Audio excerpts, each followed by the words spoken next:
Na tunaikuidhania. Mimi naona siasa hapa imechacha. Lakini mimi naona kuna mahali wacha niwasaidie kidogo. Si ndio?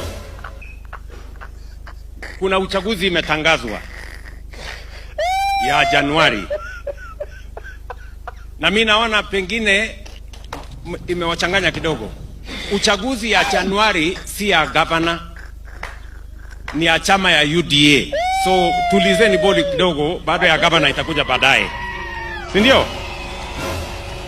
Hakuna mtu atachaguliwa hivi hivi. Hakuna mtu atachaguliwa kwa sababu yeye ni hodari na matusi. Hakuna mtu atachaguliwa kwa sababu yeye anajua sana ati kupiganisha watu. Hapana. Tunataka tuunganishe wananchi wa taifa letu la Kenya. Tunaelewana?